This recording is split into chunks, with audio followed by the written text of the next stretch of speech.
Hi, good morning and welcome to day 4 of your starter. And I got up this morning to this. Look how amazing that looks. So hopefully yours looks the same, nice and bubbly. It's a bit hard when I tip it and you can see some little bubbles underneath. And don't worry, it's only early days, it's starting. And if you have a smell, you'll start to smell. So mine smells a bit sort of yeasty, a bit cheesy. So today is the day we're going to throw half away. We're not completely throw it away, don't panic, we're not going to waste anything. And it's called the discard. So you want about half of it. So I've just got a little bowl here. It doesn't need to be very scientific, don't need to weigh it. And I'm just going to take about half out. Oh, you can see it's very gloopy. And basically we're just taking half out so we can feed it again and get it stronger. So for those of you that are sharing your starter with others, you can take half of this out and give it to somebody else and then they can continue the same process.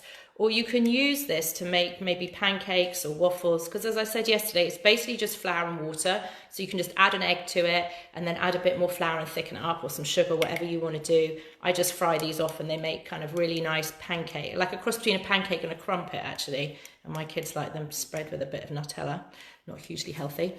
So that's half, and I'm just going to put that to one side. And then just like before, you're just going to put your bowl again on your scales.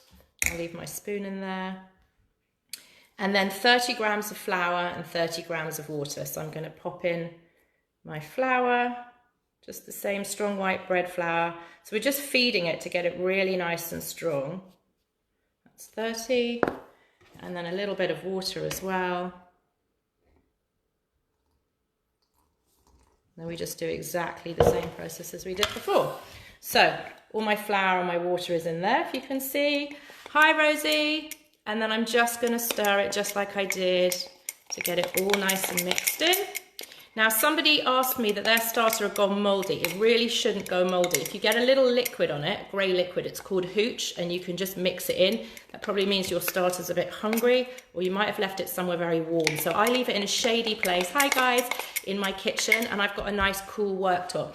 If you are, especially if you are not in the UK and you're somewhere much hotter, then you might want to do a kind of reverse process. Either stick it in the fridge to cool it down, or maybe leave it in the fridge in the day and feed it in the evening, leave it overnight out when it's obviously cooler, and then put it back in the fridge during the day. But it shouldn't go moldy, so do just be careful that when you've left the lid off, that nobody else has gone past and dropped something in, or you're using a dirty spoon or anything like that, or fingers or something. But that's never happened to me.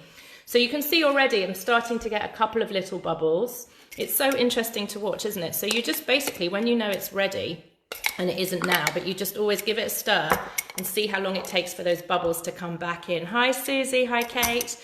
So I'm just going to clean my spoon off again. My fingers were clean because this is all sticky on the top. And then I'm just going to leave that out again, just close that lid, leave a little bit of air gap. So basically all of the yeast that's in the air in the flour is just naturally going to fall in there. So that's going to one side till tomorrow. And then this is the half that I've left. So as I said to you, don't throw it away. I mean, you can do, but I don't want you to encourage you to waste anything. So either give it to a friend that's looking to do a starter, and they'll start the same day 4 as you are, and they'll just do the same again. So they take this half and they'd feed it with 30 grams of flour and 30 grams of water.